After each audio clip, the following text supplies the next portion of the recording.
Okay, so I take it everybody's here because they have some interest in writing and or journalism and or digital marketing.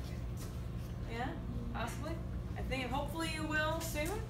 I am Morissa Schwartz and I'm a digital entrepreneur, and when I tell people that I'm a digital entrepreneur, I'm normally met with one of three reactions. Either I get, oh, meaning I have no idea what that means and I'm too lazy to ask. I get, oh, meaning like, okay, she's unemployed. Or I get, that's nice, meaning I don't know what that means, but I'm too polite to ask. But basically, being a digital entrepreneur is not as complicated as it sounds. It is simply working online.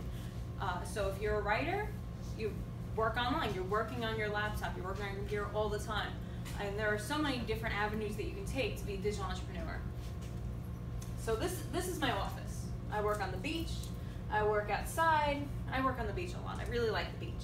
So that's normally my office, but I have a picture in a few slides of my actual office. I normally say that my digital entrepreneurship journey started when I was your age, when I was in high school 5 years ago. My mom, who is sitting over there, recommended this website to me called Fiverr.com, and thank you. And she suggested that I sing on there because what you do on Fiverr is they're called gigs, and somebody's looking for a service and you perform that service starting at $5. So I would sing 30 seconds of a song for $5.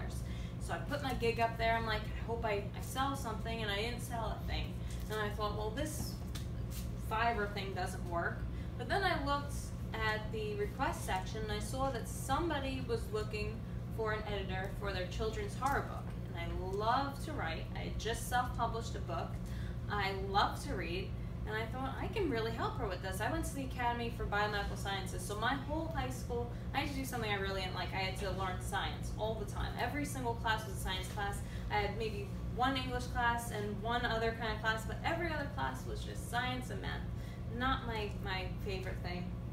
So working on this book was kind of an escape for me because I was doing something that I really liked, and the more that I did it, the more I realized, wow, I really want to continue doing this.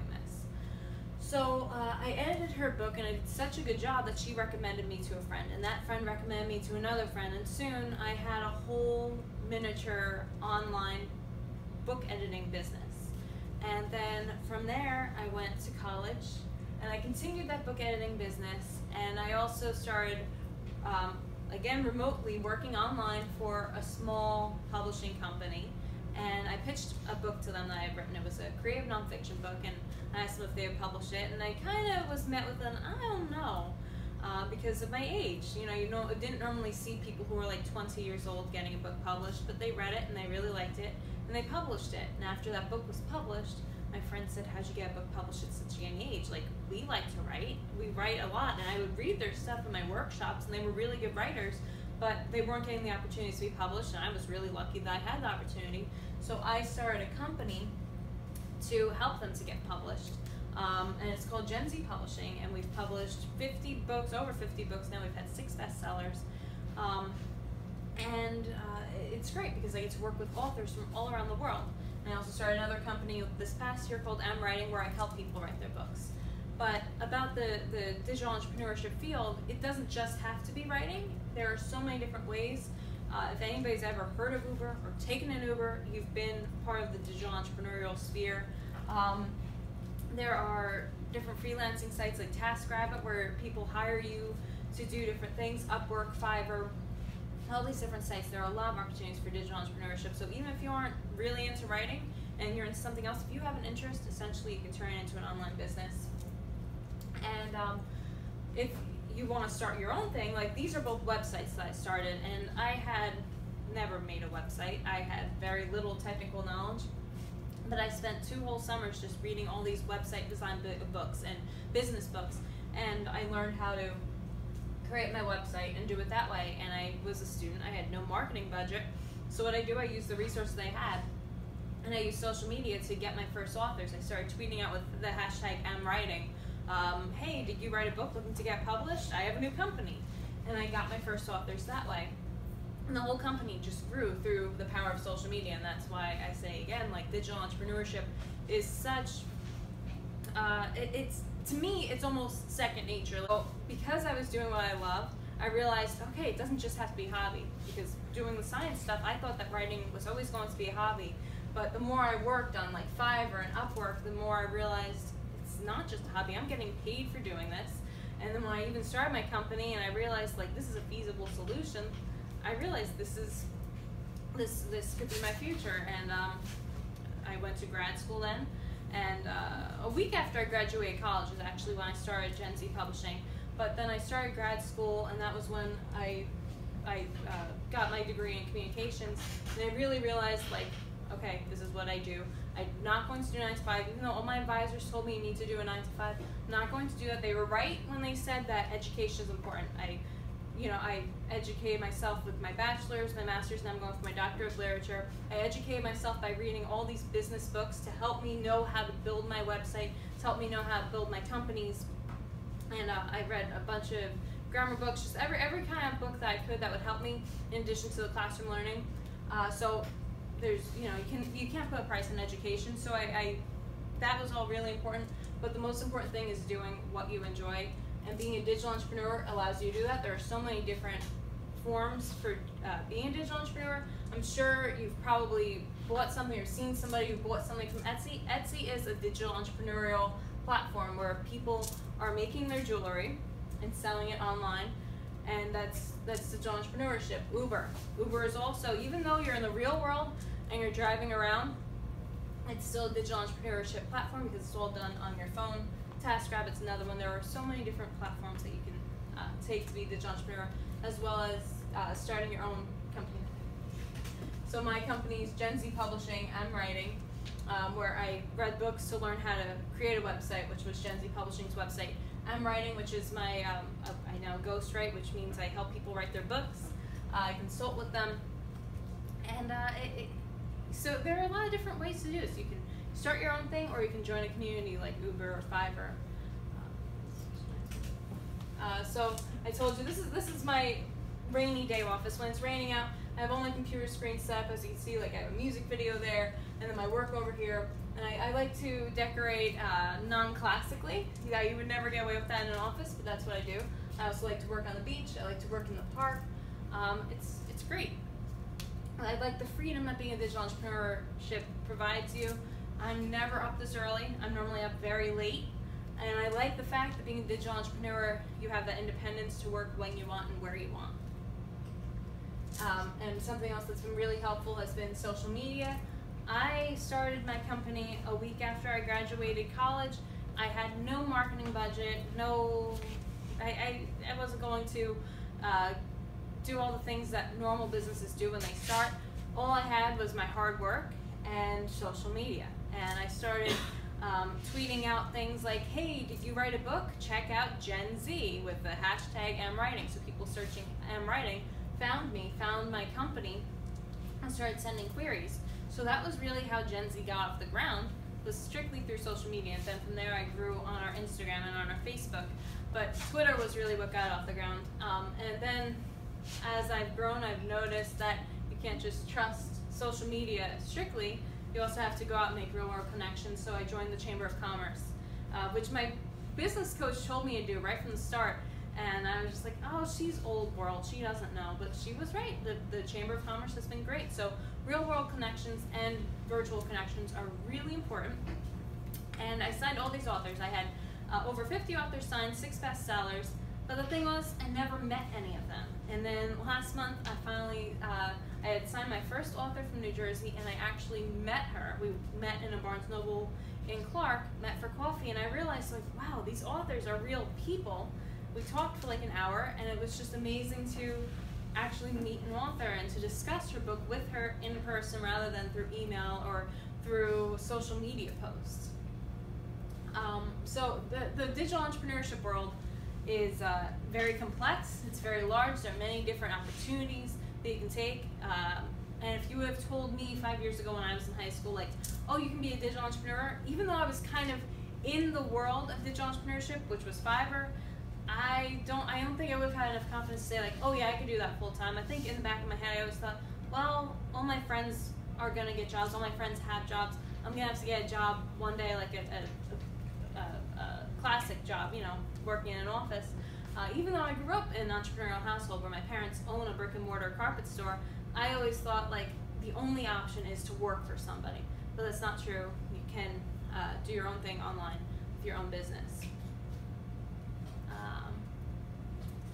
Yeah, and that's, if anybody has any questions, otherwise I'll just keep talking.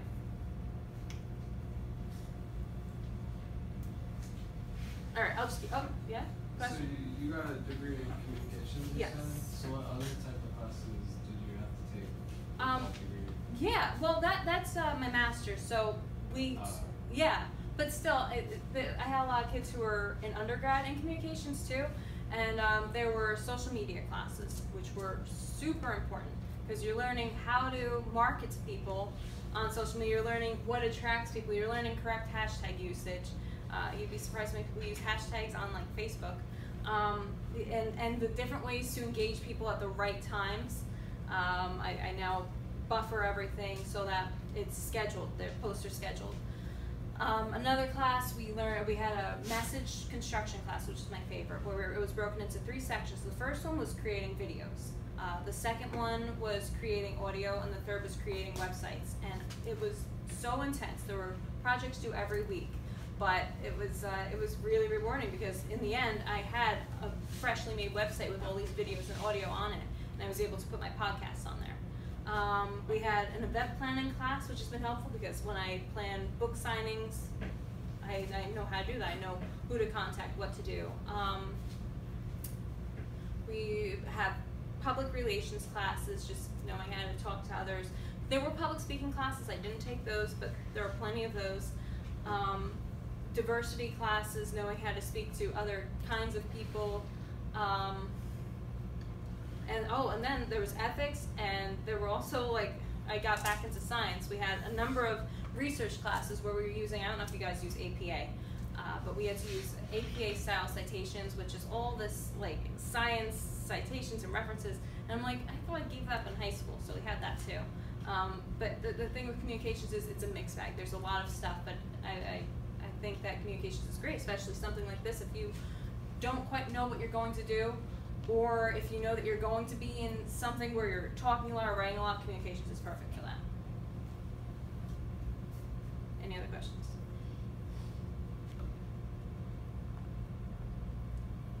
All right, I'll tell a story that I told to the last group.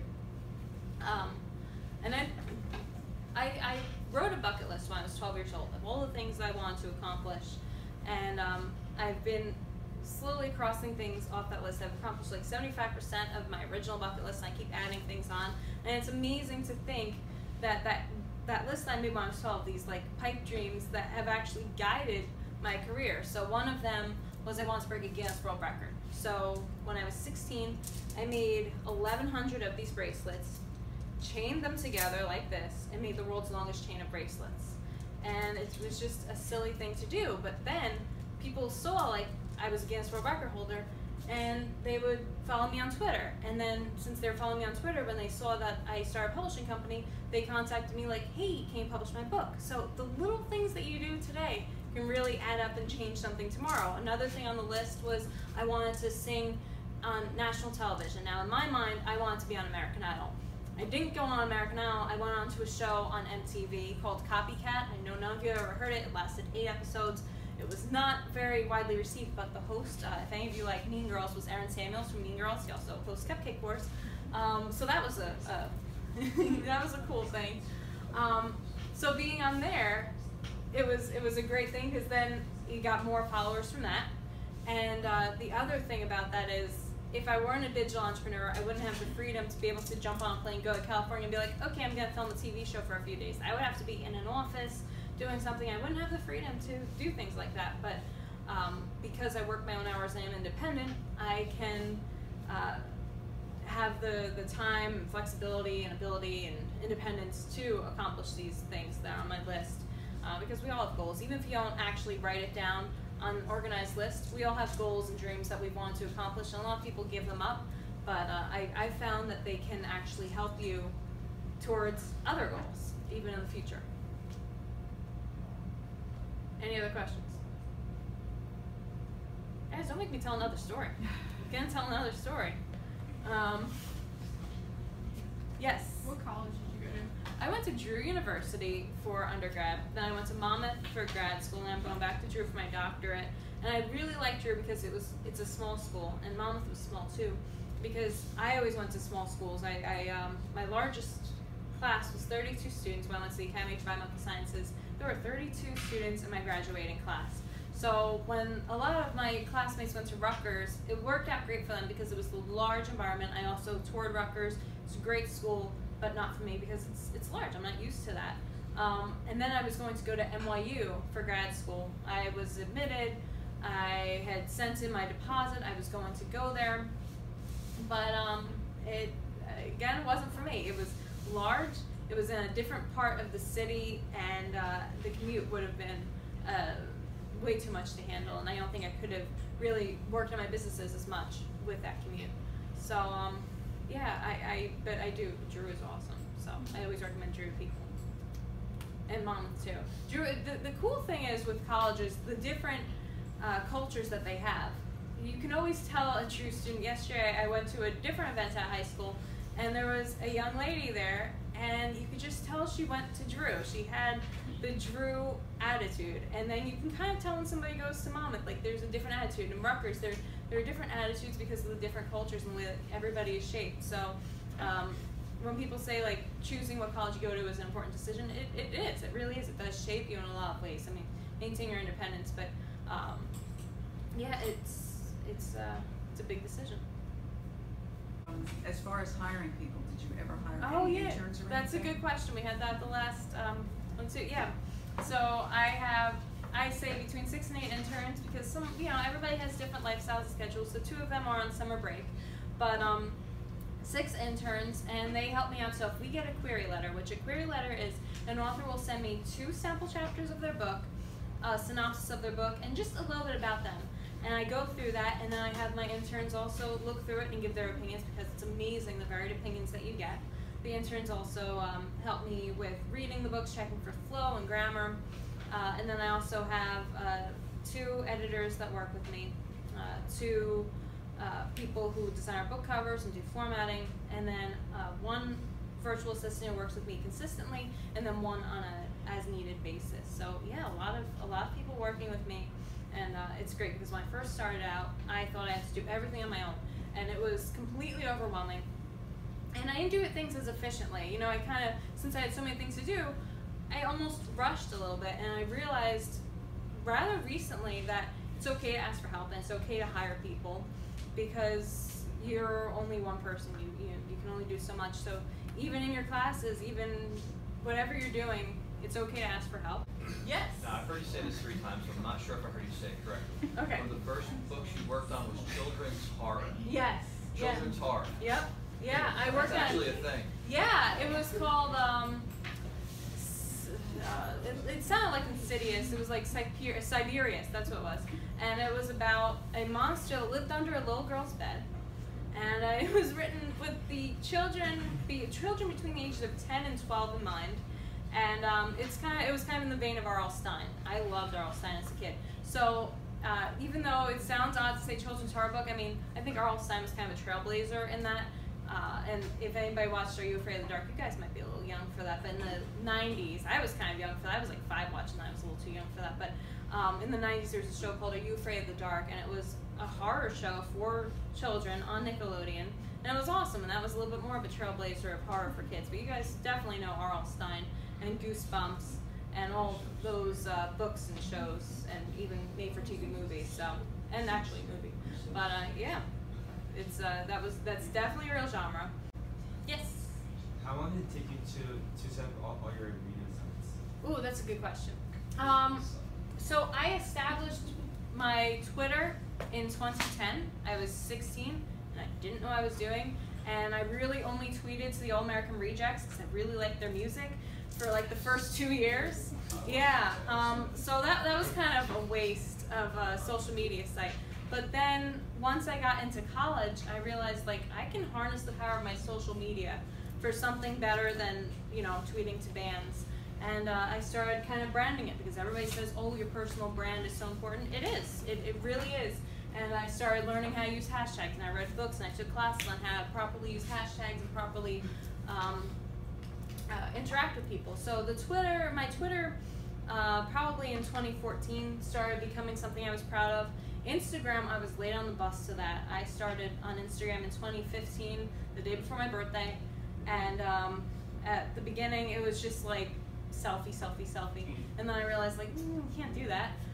So I learned how to brand that as well. I would take pictures of my books, I would take pictures outside, I would take pictures of my puppy, a lot of puppy pictures, and I learned how to successfully hashtag and brand that, and then I started getting sponsors because I started growing. You know, when you put on MTV, Entertainment Weekly Writer, you start to get followers. So I started getting a lot more followers, and then I started getting sponsors, and then once you get sponsors, you start getting more followers, and it's a good round, you know, getting all the numbers up. It's a bit of a numbers game. And then I started Facebook because my mom started Facebook. I was 16 with that, but that's more just personal. But I also started the pages for my businesses on Facebook. And the problem with that is Facebook's algorithm kind of punishes pages, so unless you boost your posts, you're not seeing these pages that you like, which is really unfortunate because like I loved Cracked, the website, and I follow them, and I'm like, why aren't I seeing my Cracked articles on my timeline anymore? It's because Facebook's algorithm punishes pages.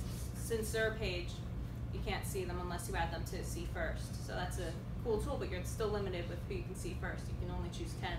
So yeah, that's the social media thing. I'm not on Snapchat. I never got the Snapchat thing. I don't think Snapchat is as great for a business like mine. That's, you know, I know a lot of businesses are on there, a lot of comedians, but not really something that has benefited me. So I see Twitter and Instagram as the two main things, but Instagram is changing with their algorithms because now they're bought by Facebook. So it's a little tricky because you don't have as many people on Twitter. The people on Twitter are like between the ages of 30 and 40. So you are reaching that demographic. And then Instagram, you just have to be a little bit more strategic with. Unless you're going to boost posts. But I like doing things where you're not paying for them. What is Generation Z? Okay, so there's a bit of a discrepancy with the ages. I like to believe that Generation Z is from anybody who was born after 1990 through the 2000s. But some people say 1995 through the 2000s, so you guys are Generation Z. And that's why I named my company Gen Z, because I'm reaching the younger writers, because I was a younger writer when I was published, and I'm trying to reach the younger generation. So basically what distinguishes Generation Z from millennials is that we grew up with the internet. We don't know life without the internet. We don't know life without technology. Whereas millennials, they'll be like, oh, I remember playing with my pogs, and we're like, what is that? But, you know, so they remember a life of just having television, where I think I was around for maybe 4 years where a computer wasn't planted in front of me all the time. How about the puppy? Oh, yeah, he is, I call him a puppy. He's 16 years old. He's a Maltese. His name is Lester. I should just put him up here. He's 16. You wouldn't know it. He's a baby. He's adorable.